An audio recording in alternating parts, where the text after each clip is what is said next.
মানুষের বেশ ধরে হযরত আজরাইল আলাইহিস সালাম সাইয়্যিদুনা ইদ্রিস আলাইহিস সালামের কাছে আসলেন।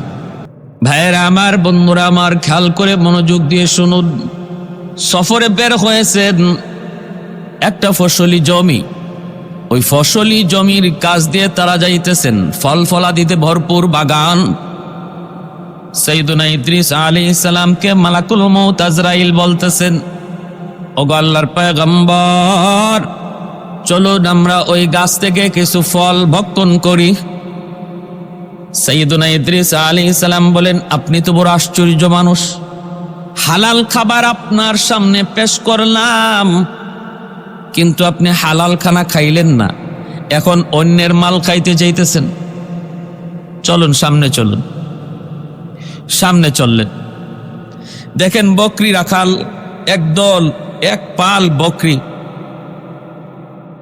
চরণভূমিতে বিচরণ করতেছে। এখানে যাইও মালাকুল মউত আজরাইল বলতেছেন সাইয়্যিদুনা ইদ্রিস আলাইহিস সালামকে, চলুন আমরা একটা বকরি জবাই করে ভক্ষণ করি। আল্লাহর নবী তখনও আশ্চর্য হলেন, হালাল খাবার আপনার সামনে পেশ করলাম, আপনি হালাল খানা খাইলেন না, আর এখন অন্যের মাল খাইতে চান, কি আশ্চর্য। চলুন সামনে চলুন। 3 দিন তার বাড়িতে থাকলেন। ওনার চাল চলনে হযরতে সাইয়্যিদুনা ইদ্রিস আলাইহিস সালামের কিছু সন্দেহ হলো। পরে তিনি জানতে চাইলেন, পিরাপিরি করলেন যে আপনার পরিচয় কি, আপনি বলুন কে আপনি। আজরাইল আলাইহিস সালাম তখন পরিচয় দিয়ে দিলেন হাসি মুখে, ওগো আল্লাহর পয়গম্বর, আমি তো দুনিয়ার কোনো মানুষ নই, আমি হলাম নূরের তৈরি ফেরেশতা, আমার নাম মালাকুল মউত আজরাইল। হযরত ইদ্রিস আলাইহিস সালাম বলতেছেন, আপনি কি সেই মালাকুল মউত যিনি মানুষের জান কবজ করেন? বলে, হ্যাঁ আমি সেই মালাকুল মউত। ইদ্রিস আলাইহিস সালাম বলেন, তাহলে আসলেন, আপনি আমার কাছে আসলেন কি আমার জান কবজ করার জন্য? তিনি বলেন, না, আমি আপনার জান কবজ করতে আসি নাই, আমি এসেছি আপনার সাথে একটা বন্ধুত্ব স্থাপন করার জন্য। আল্লাহ আপনাকে খুব ভালোবাসেন, এজন্য আমি আপনার সাথে সাক্ষাতে এসেছি, বন্ধুত্ব স্থাপন করতে এসেছি, আমি আপনার বন্ধু হতে চাই। সাইয়্যিদুনা ইদ্রিস আলাইহিস সালাম তখন বলেন, আমি আপনার সাথে বন্ধুত্ব স্থাপন করতে পারি 3 শর্তে। 1 নম্বর শর্ত হলো, মানুষের রূহ কবজ করেন আপনি, আমি একটু জানতে চাই, একটু বুঝতে চাই কেমন করে রূহ কবজ করা হয়। এই রূহ কবজ করার অবস্থাটা আমি একটু বুঝতে চাই, জানতে চাই, এজন্য আপনি আমার জানটা এখন কবজ করবেন। মালাকুল মউত আজরাইল বলেন, এটা আমার ইচ্ছাধীন নয়, যদি রূহ কবজ করতে হয় আল্লাহর পক্ষ থেকে অনুমতি লাগবে। সাইয়্যিদুনা ইদ্রিস আলাইহিস সালাম আল্লাহর কাছে অনুমতি নিয়া মালাকুল মউত আজরাইলকে বললেন, ভাই আজরাইল, আপনি আমার জানটা কবজ করুন, আমি একটু দেখতে চাই রূহ কবজ, জান কবজের হালতটা কেমন হয়। আমাদের প্রত্যেকেরই সামনে জান কবজের হালত রয়েছে রে ভাই। এমন কোনো প্রাণী নাই যে প্রাণী মৌতের স্বাদ গ্রহণ করবে না। প্রত্যেকের সামনেই সাকরাতুল মউত রয়েছে, মরণের যন্ত্রণা রয়েছে। আজরাইল আলাইহিস সালাম তখন তিনি প্রস্তুতি নিলেন, নবীকে বললেন, নবী গো আপনি প্রস্তুত হন। তারপরে রূহটা কবজ করলেন, আবার রূহটা তাকে দিয়া দিলেন। এরপরে আজরাইল আলাইহিস সালাম বলতেছেন, আল্লাহর পয়গম্বর, বলুন তো আপনার কাছে কেমন লাগলো, জান কবজটা কেমন লাগলো, কেমন বুঝলেন? সাইয়্যিদুনা ইদ্রিস আলাইহিস সালাম বলতেছেন, ভাই মালাকুল মউত আজরাইল, আমি কি বলবো, শুধু এতটুকু বলতে পারি, একটা জিন্দা প্রাণীকে জীবন্ত সিলাইয়া তার শরীরে লবণ দিলে যেই পরিমাণ ব্যথা হয়, জিন্দা প্রাণীকে জীবন্ত চামড়া সিলাইলে যেই পরিমাণ যন্ত্রণা হয়, এর চেয়ে বেশি যন্ত্রণা আমি অনুভব করেছি। সুবহানাল্লাহ। ভাইরা বন্ধুরা, জন্য মালাকুল মউত আজরাইল বলেন, নবী গো এটা তো আসল কোনো রূহ কবজ ছিল না, এটা ছিল শুধুমাত্র আপনাকে একটু দেখানো। এটা তো আসল রূহ কবজ নয়, আসল রূহ কবজের চেয়ে আরো কঠিন, এর চেয়ে আরো কঠিন। আমার নবী, রহমতের নবী, মায়ার নবীর সামনে যেদিন মালাকুল মউত আজরাইল এসেছিলেন, তিনি আল্লাহর নবীর সিনা মোবারকের উপরে হাতটা রেখেছিলেন। নবী তখন বলেছিলেন, ভাই আজরাইল, আমার বুকের উপরে তুমি কি রাখছ? তিনি বলেন, নবী গো, আমি আমার হাতটা রেখেছি। আল্লাহর নবী বলেন, ভাই আজরাইল, আমি তো মনে করেছি আমার বুকের উপর তুমি উহুদ পাহাড় চাপায়া রাখছ। এতটা যন্ত্রণা আমার আপনার প্রত্যেকের সামনে রয়েছে, সবার সামনে যন্ত্রণা। প্রাণী মাত্রই তার মরণের স্বাদ গ্রহণ করতে হবে। কুল্লু নাফসিন যায়িকাতুল মাউত। আল্লাহ পাক রব্বুল আলামিন প্রত্যেকটা প্রাণীকে এই মৌতের স্বাদ গ্রহণ করার ঘোষণা দিয়ে রাখছেন। এরপরে সাইয়্যিদুনা ইদ্রিস আলাইহিস সালাম বলতেছেন, আমার আরেকটা শর্ত হলো, আমাকে জাহান্নাম একটু দেখাও, যাতে করে জাহান্নামের আযাব দেখে আমি আল্লাহর ইবাদত, আল্লাহর বন্দেগী, আল্লাহর পাকের পাবন্দি আরো বাড়াইয়ে দিতে পারি। আল্লাহর নির্দেশে সাইয়্যিদুনা ইদ্রিস আলাইহিস সালামকে নিয়ে হযরত মালাকুল মউত আজরাইল জাহান্নাম দেখাইলেন, জাহান্নামের শাস্তি দেখাইলেন। তারপরেই ইদ্রিস আলাইহিস সালাম 3 নাম্বার শর্ত করতেছেন, আমার 3 নাম্বার শর্ত হলো, যদি আমার সাথে বন্ধুত্ব করতে হয়, 3 নাম্বার শর্ত হলো, আমাকে জান্নাত দেখাও, জান্নাতের শান্তি দেখাও, নাজ নিয়ামত দেখাও। যদি আমি জান্নাতের নাজ নিয়ামত শান্তি দেখি, তাহলে আমি আল্লাহর বন্দেগী, আল্লাহর গোলামি, আল্লাহর তাসবিহ তাহলিল, আল্লাহ পাকের জিকির আরো বেশি করে করব। আমার ভাইয়েরা, বন্ধুরা, সাইয়্যিদুনা ইদ্রিস আলাইহিস সালামকে নিয়ে মালাকুল মউত আজরাইল যখন জান্নাত দেখাইতে গেলেন, জান্নাত দেখাইতে গেলেন, জান্নাতের ভিতরে তিনি ঢুকলেন, নাজ নিয়ামতগুলি তিনি দেখতেছেন। মালাকুল মউত আজরাইল একটু পরে ডাক দিলেন, ওগো আল্লাহর পয়গম্বর, এবার একটু বের হয়ে আসুন। তিনি তখন ডাক দিয়া বলেন, ভাই আজরাইল, জান্নাত তো এমন এক জায়গা যেখানে ঢুকলে আল্লাহ পাক কখনো বের করবেন না বলে তিনি ওয়াদা করেছেন। ওয়াদা, জান্নাতের ভিতরে আল্লাহ যারা একবার ঢুকাবেন সে আর বের হবে না। এর আগে মৃত্যুর স্বাদ। আল্লাহ বলেন, প্রতিটা মানুষকে, প্রতিটা প্রাণীকে মৃত্যুর স্বাদ গ্রহণ করতে হবে, আমি তাও করেছি। দ্বিতীয় বলেছেন, জাহান্নাম না দেইখা কেউ জান্নাতে যেতে পারবে না, আমি তাও করেছি। এবার আমি জান্নাতের ভিতরে ঢুকে পড়েছি। আল্লাহ পাকের ওয়াদা, আল্লাহ যারে জান্নাত দেয় কখনো আর জান্নাত থেকে বের করে না। জাহান্নামীকে আল্লাহ জাহান্নাম থেকে জান্নাতে দেয়, কিন্তু কোনো জান্নাতীকে আল্লাহ পাক আর জাহান্নামে ফেরত দেয় না, জান্নাত থেকে বের করে না। প্রতিটা জায়গায় আল্লাহ জান্নাতের বিবরণ দিয়া খালিদিনা ফিহা বলেছেন। অতএব আমি আর বের হব না, আমি আর বের হব না। জান্নাত থেকে বের না করার ওয়াদা তো আমার আল্লাহর। মালাকুল মউত আজরাইল আল্লাহর কাছে এইবার আল্লাহর কাছে জানতে চাইলেন, নালিশ দিলেন, মালিক, তোমার পয়গম্বর জান্নাত দেখার নিয়ত কইরা জান্নাতে ঢুকছে, এখন কই বের হবে না, এখন কই বের হবে না। আল্লাহ পাক রব্বুল আলামিন তখন বলতেছেন, এর মালাকুল মউত, আমার পয়গম্বর যা বলেছে তো ঠিক বলেছে।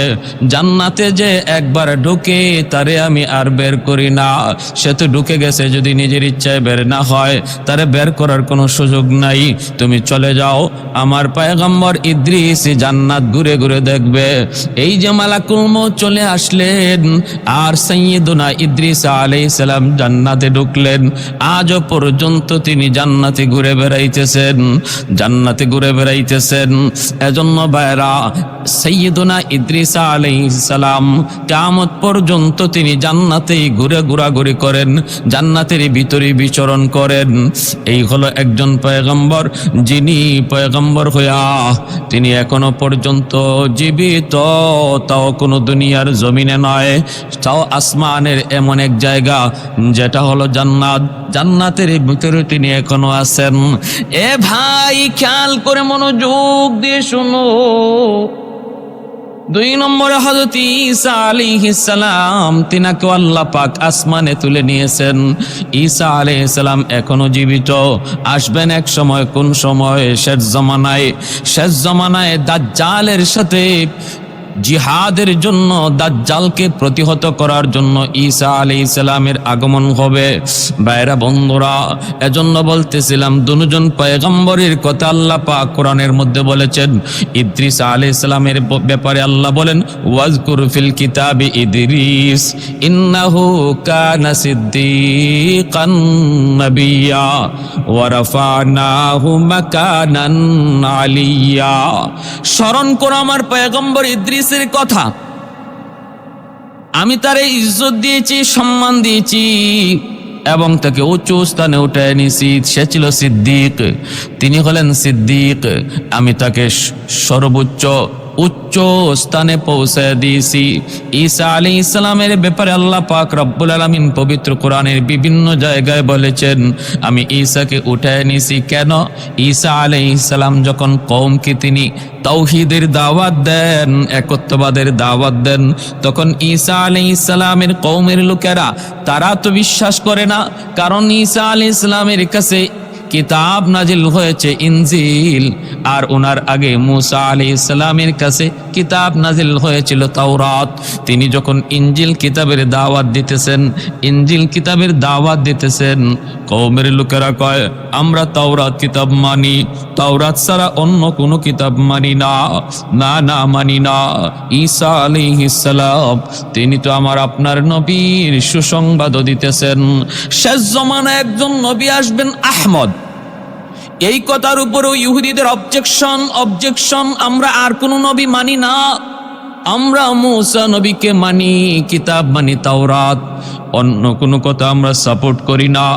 ঈসা আলাইহিস সালামকে কওমের লোকেরা যখন ওই বনি ইসরাইলিরা তারা হত্যা করার মতো ষড়যন্ত্রে লিপ্ত হলো, আল্লাহর পয়গম্বর সাইয়্যিদুনা ঈসা আলাইহিস সালাম তিনি তার এলাকা ছেড়ে গ্রাম অঞ্চলে চলে গেলেন।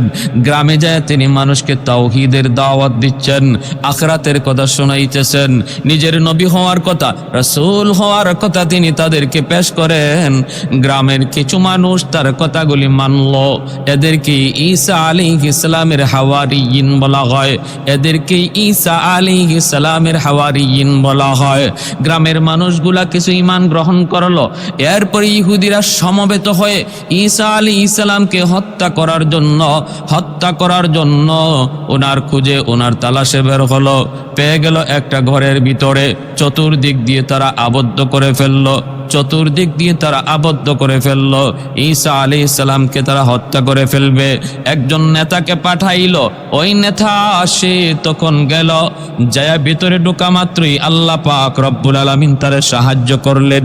কেমন সাহায্য করলেন? কি ধরনের সাহায্য? যেই নেতা পাঠাইলো ঈসা নবীকে হত্যা করার জন্য, একটু যায় দেখে আসো ঘরের ভিতরে ঈসা আসেনি না নাই। যেই লোকটারে পাঠাইলো ঘরে তালাশ করার জন্য, আল্লাহ পাক রব্বুল আলামিন ওই লোকটাকে ঈসা আলাইহিস সালামের মতো বানায় দিলেন, ওনার ধরন আর আকৃতি আল্লাহ বানায় দিলেন। এই ক্ষমতা আল্লাহর আছে। আল্লাহ চাইলে যে কোনো ক্ষমতা আল্লাহ পাক দেখাইতে পারেন। মানুষকে আল্লাহ পাক রব্বুল আলামিন গাছ বানাইতে পারেন, গাছ থেকে মানুষের কথা আল্লাহ বের করতে পারেন, পশু পাখি থেকে আল্লাহ মানুষের জবান বের করতে পারেন, কখনো কোনো মানুষের সুরত আল্লাহ বানর বানাইতে পারেন, আবার কখনো প্রাণীকে আল্লাহ মানুষের সুরত বানাইতে পারেন। এই ক্ষমতা আল্লাহ পাকের আসেনি না নাই? আল্লাহ পাকের এই ক্ষমতা আছে। ওয়া হুয়া আলা কুল্লি শাইইন কাদির। সকল ক্ষমতার মালিক আল্লাহ, সকল ক্ষমতার মালিক আল্লাহ।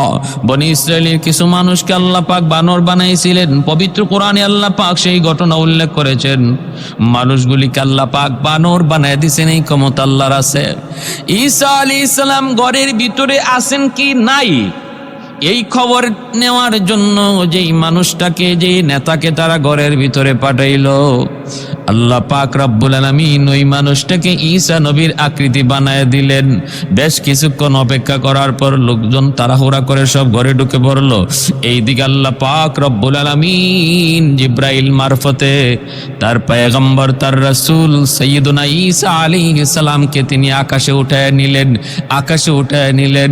ওরা ভিতরে ঢুইকা নিজের নেতাকে ঈসা মনে কইরা হত্যা করলো, মারধর করলো। সে বারবার বলতেছে, রে ভাই আমি কিন্তু ঈসা না, আমি কিন্তু ঈসা না। কিন্তু ওরা বলতেছে না না, কারণ সুরত তো আল্লাহ ঈসা নবীর বানায় দিছেন। এজন্য কওমের লোক বিশ্বাস করে না, বিশ্বাস করে না, মারধর করে করে হত্যা করে ফেললো, শুলিতে চড়াইলো। এই হলো ঈসা আলাইহিস সালামকে আল্লাহ পাক আকাশে তুলে নেওয়ার ঘটনা। আল্লাহ তুইলা নিছেন আসমানে, আর ঈসা মনে করে ওরা হত্যা করে ফেললো। এজন্য ইহুদিরা মনে করে ঈসা নবীকে ওরা হত্যা করেছে। কিন্তু আল্লাহ কোরআনে বলেন না না, আমার ঈসাকে আমি আল্লাহ আসমানে উঠায় নিছি, আজও পর্যন্ত জীবিত। আসবেন শেষ জমানায়, ইমাম মাহদী আলাইহিস সালামের জমানায় ঈসা আলাইহিস সালাম আগমন করবেন, আর তিনি তখন দাজ্জালের সাথে যুদ্ধ করবেন। ইমাম মাহদী আলাইহিস সালাম আসরের নামাজের সময় নামাজটা পড়াইবেন। ওই মুহূর্তে দামেস্কের সেই মসজিদের সাদা মিনারায় আল্লাহর পয়গম্বর সাইয়্যিদুনা ঈসা তিনি তখন ওই মিনারায় নামবেন। সেখান থেকে তিনি আসবেন, মসজিদে ঢুকবেন। আমাদের ইমাম মাহদী তাকে নামাজ পড়াইতে বলবেন, কিন্তু তিনি বলবেন না, আপনি নামাজ পড়ান, কারণ আপনি উম্মতের ইমাম। আমি আর এখন নবী হিসেবে আসি নাই, আমার একটা কাম বাকি রইছিল, কামটা হলো আমার মৌতটা বাকি রইছিল। এই বাকি কাম সম্পন্ন করার জন্য আল্লাহ আমাকে আবার দুনিয়ায় পাঠাইছে, ইমামতি করবেন আপনি। আজ আপনি ইমাম, আমি ঈসারও ইমাম। ঈসা আলাইহিস সালামকে এইভাবে আল্লাহ আকাশে উঠায় দিয়েছেন। তাহলে এই দুইজন পয়গম্বর সাইয়্যিদুনা ইদ্রিস আলাইহিস সালাম আর সাইয়্যিদুনা হযরত ঈসা আলাইহিস সালাম, ওনারা দুজন জীবিত, এখনো পর্যন্ত জীবিত। জমিনে না আসমানে? আসমানে। এবার আসুন, জমিনে যে দুইজন নবী জীবিত আছেন, তারা কোন কারণে জীবিত, তাদের পিছনে ঘটনা কি, তারা কোথায় আছেন? হযরত খিজির আলাইহিস সালাম তিনি আছেন দুনিয়াতে জীবিত জল বাগের দায়িত্বে, আর হযরত ইলিয়াস আলাইহিস সালাম তিনি এখনো আল্লাহ পাক তারে জীবিত রাখছেন স্থল ভাগের দায়িত্বে। হযরত খিজির আলাইহিস সালামের ঘটনা আমরা মোটামুটি সবাই জানি, হযরত মূসা আলাইহিস সালামের সাথে তার ঘটে যাওয়া ঘটনা। কিন্তু হযরত খিজির আলাইহিস সালাম ইনি কিভাবে এই লম্বা হায়াত পাইলেন, এটা আমরা অনেকেই জানি না। হযরত খিজির আলাইহিস সালাম তিনি, ভাইরা, খিজির আলাইহিস সালাম তিনি বাদশাহ ইস্কান্দার, যাকে কোরআনের ভাষায় জুলকারনাইন বলা হয়, এই হযরত বাদশাহ জুলকারনাইন, যাকে আল্লাহ পাক তাম দুনিয়া রাজত্ব দান করেছিলেন, যে দুইজন মুমিনকে আল্লাহ তাম দুনিয়ার বাদশাহী দান করেছিলেন, তাদের ভিতরে একজন হলেন হযরত বাদশাহ ইস্কান্দার, যেটাকে আমাদের ভাষায় আর কোরআনের ভাষায় জুলকারনাইন। আরেকজন হলেন হযরত সুলাইমান আলাইহিস সালাম। এই দুইজনকে আল্লাহ পাক রব্বুল আলামিন মুমিনদের ভিতর থেকে তাম দুনিয়ার বাদশাহী দান করেছিলেন, আর কাফেরদের ভিতর থেকে বখতেনসর আর নমরুদ। আমার ভাই একটু খেয়াল করে শুনুন, বাদশাহ ইস্কান্দার, বাদশাহ জুলকারনাইন, ওনার প্রধান উজির ছিলেন হযরত খিজির আলাইহিস সালাম, যার নাম ছিল বিলিয়া।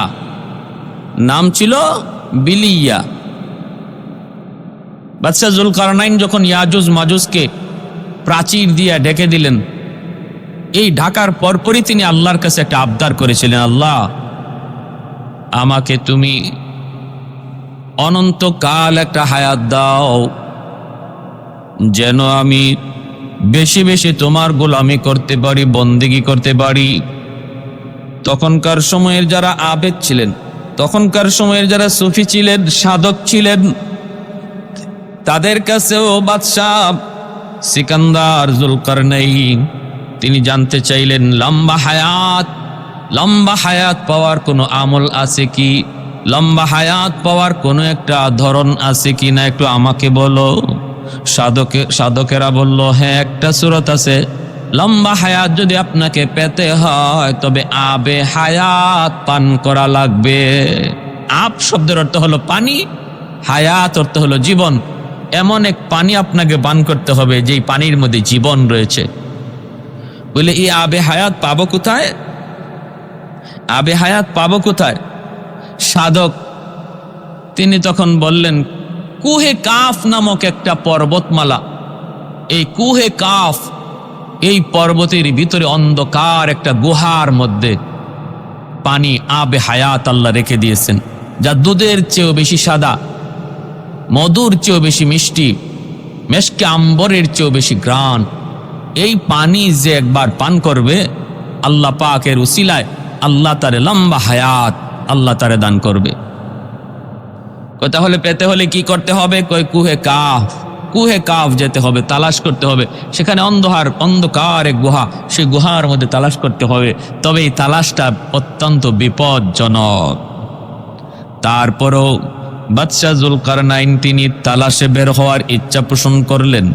রাজ্যে তিনি জানায় দিলেন, মন্ত্রী পরিষদের মধ্যে তিনি আলোচনাও করলেন, সিদ্ধান্ত নিলেন, আমি বের হয়ে যাব। আমার কিছু যুবক সৈন্য সামন্ত নিয়ে আমি বের হয়ে যাব। তালাশে যদি বছর কেটেও যায়, বছর কেটেও যায়, আমি তালাশে বের তালাশ করব। রাজ্যের দায়িত্ব আপাতত কাউকে দিয়া বাদশাহ জুলকারনাইন আবে হায়াতের তালাশে বের হলেন। সঙ্গী বানাইলেন কিছু যুবক, কিছু সেনা সামন্তকে, আর প্রধান উজির হজরতে বিলিয়া, যার পরবর্তী নাম ছিল হজরতে খিজির আলাইহিস সালাম, ওনাকে সঙ্গে নিয়ে রওনা দিলেন।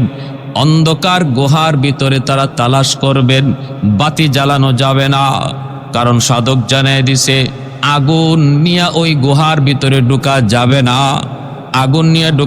না, তাহলে অন্ধকারে দেখব কেমন করে। সিদ্ধান্ত নিলেন দামি হীরার টুকরা সাথে নিয়ে তারা বের হবেন, দামি হীরার টুকরা সাথে নিয়ে তারা গুহায় বের হবেন। প্রত্যেকের হাতে একটা করে দামি হীরার টুকরা দেওয়া হলো। দামি হীরার টুকরা নিয়ে তারা গুহার ভিতরে ঢুকবেন। বের হলেন, লম্বা সফর। ওই লম্বা সফরের ভিতরে কতজন এই সফরের মধ্যেই গায়েব হয়ে গেল। কুহে কাফ পর্যন্ত তারা পৌঁছে গেলেন। গুহা চরম অন্ধকার। হযরত বিলিয়ার কাছেও বাদশাহ জুলকারনাইন একটা দামি পাথর হীরার টুকরা দিলেন, যেই হীরার পাথরের কারণে আলো চমকায়, আলো জ্বালাইতে হয় না। ওই হীরার টুকরা যার হাতে থাকে সেই রাস্তা দেখতে পায়, অন্ধকারও আলো দেখতে পায়। হযরত জুলকারনাইন তিনি তখন বের হলেন, বিলিয়ার হাতে তিনিও হীরার টুকরাটা দিলেন। গুহার ভিতরে ঢুকে কে কোন দিকে চলে গেল কোনো খবর নাই। এক একজন এক এক দিকে হারিয়ে গেল। হযরত বিলিয়া তিনিও একা হয়ে গেলেন। জুলকারনাইন একদিকে, বিলিয়া অন্যদিকে। এইভাবে তালাশে মগ্ন হলেন। যাইতে তালাশ করতে এক একজন এক এক দিকে তালাশে মগ্ন হলেন। বিলিয়া তিনি তালাশে বের হয়ে আল্লাহ পাকের কুদরতি ফয়সালা, আবে হায়াত জুলকারনাইনের নসিব হবে না। আল্লাহ পাকের কুদরতি ফয়সালা হলো আবে হায়াত নসিব হবে ওই বিলিয়া, প্রধান উজির বিলিয়া হযরত খিজির আলাইহিস সালামের। তিনি তালাশে তালাশে ক্লান্ত হয়ে গেলেন, কোথায় সে আবে হায়াত। একটা জায়গায় ক্লান্ত হয়ে বসে রইলেন, পানির তৃষ্ণা লাগছে।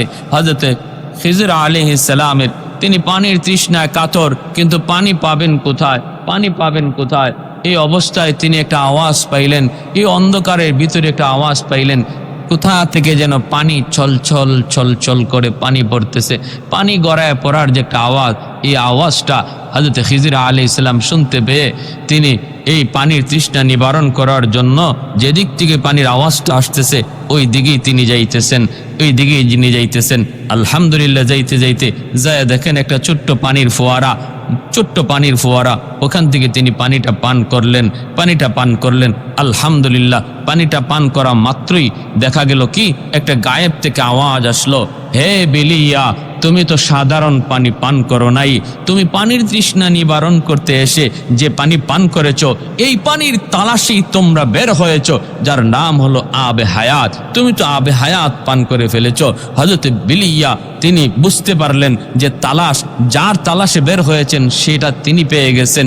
সাথে সাথে দেখতেছেন জঙ্গলের বাঘ ভাল্লুক হিংস্র প্রাণীরা হযরত বিলিয়ার চতুর্দিকে এসে তারা এমনভাবে আসা শুরু করলো, আর ওনার সামনে এমনভাবে বসতে লাগলো যেন একজন মুনিবের সামনে গোলাম, মুনিবের সামনে গোলাম বসে আছে।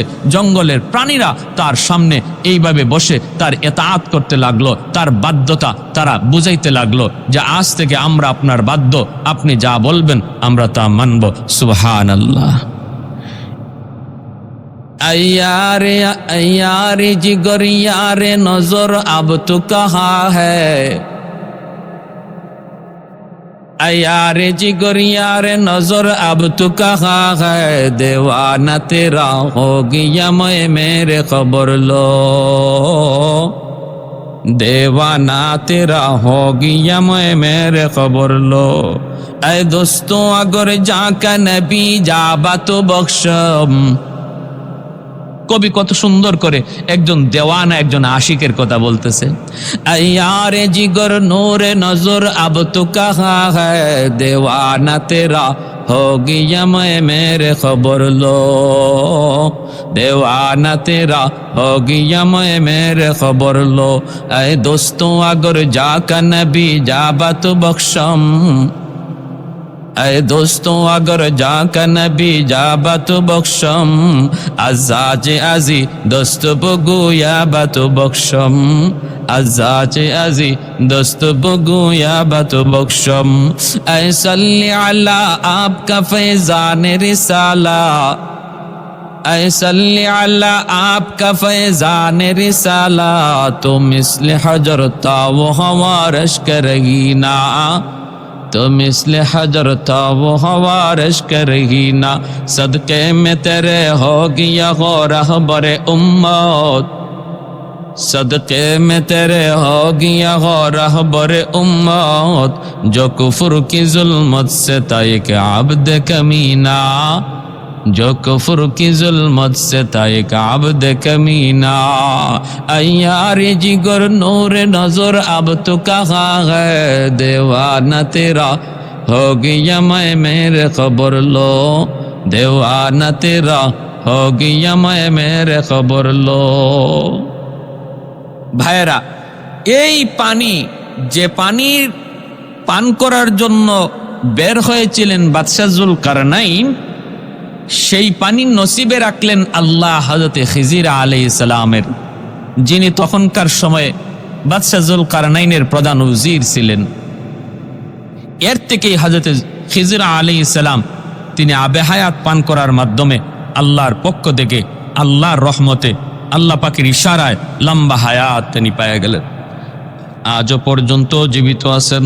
ভাইরা বন্ধুরা, আমি বলবো এর ভিতরে মতানৈক্য থাকতে পারে, কেউ বলেন যে না না জীবিত নাই, কেউ বলেছেন তিনি জীবিত আছেন। আমরা বলতেছি একটু মনোযোগ দিয়ে শুনুন, হযরত খিজির আলাইহিস সালাম জীবিত আছেন। এই জীবিত থাকার বিষয়টা অনেকে সাক্ষীও দিয়েছেন। অনেকে সাক্ষীও দিয়েছেন আবু বকর সিদ্দিক রাদিয়াল্লাহু তাআলা আনহুর সাথে আল্লাহর নবীর ইন্তেকালের পর নবীজির দেহ মোবারক যখন মদিনাতুল মুনাওয়ারায় নবী দুনিয়া থেকে বিদায় হয়ে গেছেন, ওই অবস্থায় হযরত খিজির নবীর দেহটা দেখতে এসেছিলেন। আর হযরত আবু বকর সিদ্দিক রাদিয়াল্লাহু তাআলা আনহুর সাথে সাক্ষাৎ হয়েছে। জলপথে কোনো মানুষ বিপদগ্রস্ত হয়ে গেলে হযরত খিজির আলাইহিস সালাম তখন বিপদগ্রস্ত মানুষকে উদ্ধার কাজে তিনি সাহায্য করেন। খিজির আলাইহিস সালাম তিনি সাহায্য করেন। বিপদে পড়েছে কোনো মানুষ জলে, তাদেরকে সাহায্য করতে তিনি আগে আসেন। পৃথিবীর জমিনের কোথাও কোনো মানুষ বিপদে আক্রান্ত, খিজির আলাইহিস সালাম তিনি তাদের সাহায্য করেন। ভাইরা, এর থেকে হযরত খিজির আলাইহিস সালাম তিনি হায়াত পাইলেন, লম্বা হায়াত। আরেকজন হলেন হযরত ইলিয়াস আলাইহিস সালাম। চারজন নবীর কথা বললাম যারা লম্বা হায়াত পাইলেন, এখনো পর্যন্ত তারা জীবিত। সর্বশেষ হযরত ইলিয়াস আলাইহিস সালাম, তিনি বনি ইসরাইলের একজন পয়গম্বর। হযরত ইলিয়াস আলাইহিস সালাম ইনি ওনার কওমকে যখন কালেমার দাওয়াত দেন, তাওহীদের দাওয়াত দেন, কওমের লোকেরা তা মানে না। এটাই স্বাভাবিক। যত নবী যত রাসূল যখনই কওমের সামনে কালেমার দাওয়াত দিয়েছেন, কেউ প্রথমে সহজে মানে না, মেনে নেয় না। শুধু মানে তো নাই, বরং নির্যাতন করে, কটূক্তি করে, বাজে মন্তব্য করে, গালাগালি করে। আল্লাহ কোরআনের পবিত্র কোরআনের সূরা ইয়াসিনের মধ্যে বলেন, ইয়া হাসরাতান আলাল ইবাদ মা ইয়াতিহিম মির রাসূলিন ইল্লা কানু বিহি ইস্তাহজিউন। এমন কোন পয়গম্বর নবী নাই, আল্লাহ নিজে আফসোস করেন, ইয়া হাসরাতান আলাল ইবাদ, হায় মানুষের উপর আমি আল্লাহর আফসোস যে আমার এমন কোন নবী, এমন কোন রাসূল তাদের কাছে আসেন নাই যার সাথে তারা মজাক করে নাই, ঠাট্টা করে নাই, বিদ্রুপ করে নাই।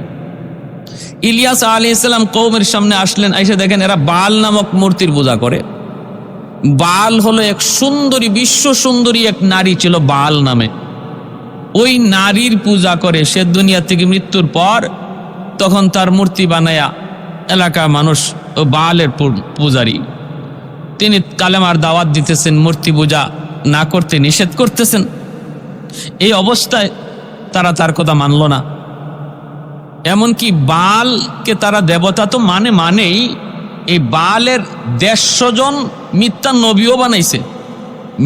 নবীও বানাইছে তাদের দেবতার। তিনি তাদের কাছে কালেমার দাওয়াত দেওয়ার পরে যখন মানে না, আল্লাহর কাছে আযাব চাইলেন। আল্লাহ পাক রব্বুল আলামিন আযাব দেওয়ার অঙ্গীকার করলেন। আযাব চলে আসলো, দুর্ভিক্ষ। বাদশার কাছে যায় নবী বলতেছেন, দুর্ভিক্ষ থেকে যদি বাঁচতে হয় তাহলে তওবা করে তাওহীদের পথে চলে আসো, মূর্তি পূজা ছেড়ে দাও, নতুবা এই আযাব যাবে না। আমার কথা যদি বিশ্বাস না হয়, আমি যে নবী, আমি যে পয়গম্বর, এই কথা যদি বিশ্বাস না হয়, তাহলে আসো প্রমাণ করি।